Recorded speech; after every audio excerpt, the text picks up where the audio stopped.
What's up, guys? Holland with you here, bringing you Black Clover anime review. This was episode 80, titled "Special Little Baby Brother versus Failure Big Brother." This was hands down the best Black Clover episode, hands down. This is actually one of my favorite fights in the whole, because I read the manga as well, but out of all the fights so far, both including the manga and the anime, I would have to say this is actually one of my favorite fights. The end results, it's sad, but it makes sense for later on. But we have the beginning of the episode with everyone, preparing for the next match. And, Finrell, he's kind of nervous because he never beat his brother in anything. So, everyone's encouraging him, and pep talking him and stuff, saying, you can do it. And you got the Black Bulls being the Black Bulls, and then you have Luck and Magna go at it, and then you have, Asta in the middle trying to break him up, but he just really taking on all the attacks with no problem. So, it was just funny. But then we got this one moment with Vanessa, she's combing his hair, and she's pep talking him. And I'm not sure if this is just me, but when it comes to Vanessa, it's like she's like the big sister of the Black Bulls. She's always helping out the others and giving them encouragement in their own special way that they need it. But when it comes to Yami and Finrell, I noticed she's a little different with them than she is with the rest of the Black Bulls, males, anyway. So I'm not sure if that's the author, giving us hint about things to come, or maybe I'm just reading the situation wrong. I don't know. Y'all tell me down below. But it was nice seeing, that sweet side of her always, with the Black Bulls. Except when it comes to Magna, she's always picking on him. But, like I said, she's the big sister, so. But we finally get the battle. We got Langris's crew versus Finrell's crew. And Finrell tells Leo and Herman, can I fight my brother? And Leo was like, well, I know how it feels to want to compete against your big brother. Against a brother. Because I have a big brother I want to compete against. So it's understandable. So I'll allow it. And Herman was like, okay, sure. So he's, they're plotting their things. And we have Herman with mirror magic. And he does something very interesting. He has mirrors that he split out all through the arena. And through the reflection of the mirrors, he can see them all through his main mirror. So he can be able to telescope the whole field and find out where their crystal's hiding.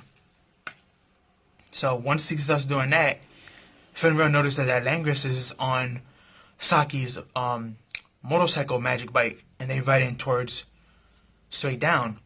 Langris' idea was technically to do what he did last fight, that he just ran straight down to the field and he destroyed their crystal from far away because it was in his sight vision. Well, he was thinking of doing that again. But we get something very interesting on Finrell's part. Finrell discovered through talking to other people with spatial magic in the kingdom that when two spatial magics clashes, they actually get negated and they cancel each other out. So when Langris went for that strike, Finrell just popped in and was like, no, and he stopped it with his spatial magic. And Langris was shocked, and everyone else was shocked. And they was like, how did he do this? And then that's when he explained, when two of the same magic, when it comes to spatial magic clash, they automatically negate each other. It doesn't matter if the other one is stronger than the other one. The instant they touch, they get disconnected. So when it comes to spatial magic, it's not just about strength. It's actually more about skill than strength. Does strength play a part in it? Maybe, yeah, a little bit. It doesn't everything, but it's more strategized in how you use it. And as we've seen from Finrell, he's very well versed in using his because he always uses his for different things. Offense, defense, transportation mainly. And through all the ideas and things that he was doing, he was able to find a way to stop his brother, which this actually triggers him. And then we get a backstory on Finrell and his brother. And I have to say, Finrell's brother's a jerk, but his parents are even worse. His parents were always knocking him down and saying, you're a failure, you're bad at this. And they were always comparing him to his little baby brother and saying, you need to be more like him. And you don't ever raise your children that way, because that's how you make them have a honesty towards each other, and that's not good, raising two kids like that. That causes a lot more problems physically and emotionally and mentally, and every other type of way than anything. But sadly, the Royal and Black Clover are all crazy and jerk, so that's how they treated him. And we see that like Languish, like he had everything, or at least everything in a material sense. But then on the flip side of that, we saw that he didn't have one thing that his brother had a lot of, and that was everyone liked his brother. He was kind, he was nice to everybody, he was a happy-go person, he attracted people. You know, he had that main characteristic of a main Shaolin character, and everyone loved him for it. Where Languish looked down on people and everyone disliked him for it. And because he didn't have that one thing, we found out that this actually was the main reason why he had this great hatred for his brother. And we also find out two other important things.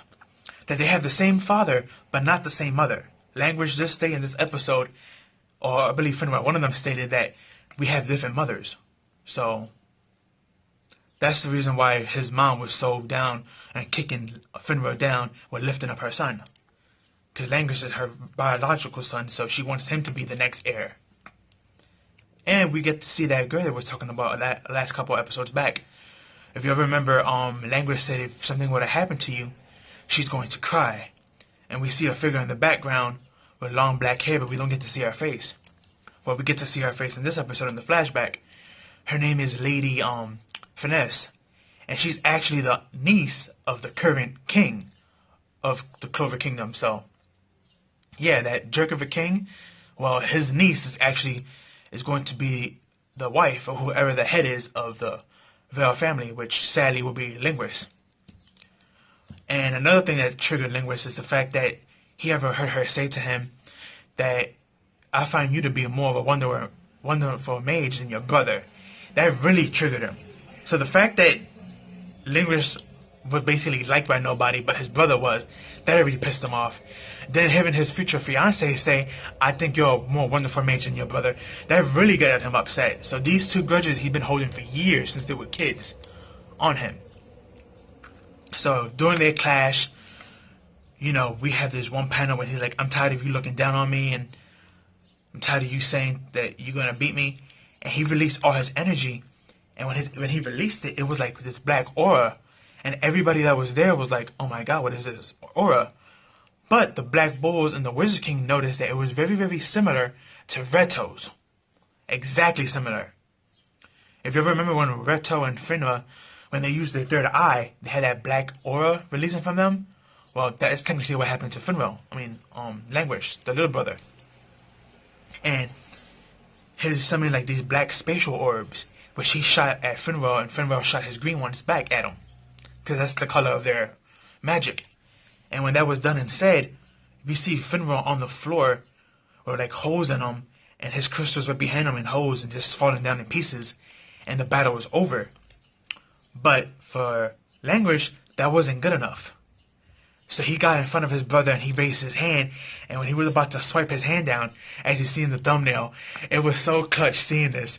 But we saw Asta, Luck, and Magna, just three different energies, black, the lightning, which was blue, and the flame, which was red, just charge in there, and as you see in the thumbnail, they all like holding them down. And of course, this was inspired probably by the Naruto fight, Hinata versus Neji, which that's actually my favorite fight in the Chunin exams. But you can tell that this scene was probably I wouldn't say ripped off, but I say inspired by Naruto. So, but it was a very cool scene, and we just didn't get these three who jumped in. We see the rest of the Black Bulls as well, and we see Chermi in like her angry form with her angry sheep next to her, all fluffed up and ready to go. And it looked like she was the one who shot everybody up there, because we see everyone else up there. Then we start seeing Vanessa, Gordon, Gray. We even see Grush. They're all up there, and they all got their grimoires out with their techniques ready to go. And everybody is like frozen in shock, like, oh my god, what's gonna happen? And it's funny how like nobody stepped in, not even the Wizard King, when we saw Language about to throw his hand down with that attack. But let's be honest, if the Wizard King really wanted to stop him, he really could have. I guess he just figured, let me see what the Black Bulls are gonna do, since this is a Black Bulls slash brother thing going on. Core, so he let it be. But that was basically the end of the episode, saying, yo, what you trying to do to Finra? And Noelle, she was there and she saw Finra, and she was like, oh my god, his wounds are so bad. If we don't do something soon, he might die, actually, from these bad wounds. But yeah, episode 80 of Black Clover was so beautiful. The art and animation was on point.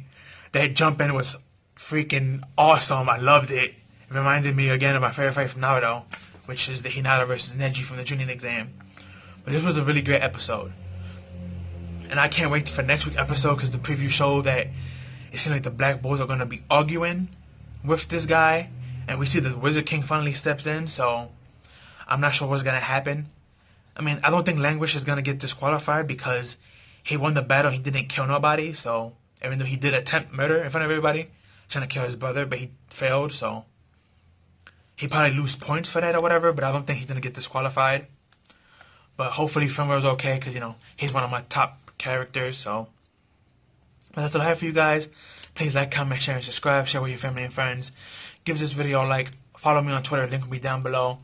I usually share a lot of stuff there and pictures, and I'll also repost my videos there, so if y'all want to see them again, it'd be easier to find them there. But that's all I have for you guys. Peace out and have a good one.